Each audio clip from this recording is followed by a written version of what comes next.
Så er vi nået til Storebæltsbroen. Smuk måne op over os, og her ret fremme, der kan I se de to største bropiller med lys på. Vi er på vej ud til siden for at komme under, så vi kan lægge os til sejlranden for de store skibe. Og så panorerer rundt her. Det er nok for mørkt til, at man kan se super meget. Nu kan man alligevel se lidt silhuetter her.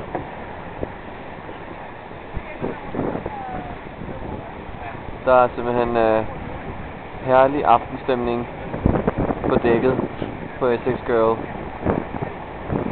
Klokken den er 23 et eller andet, og vi er på vej under Storebælt.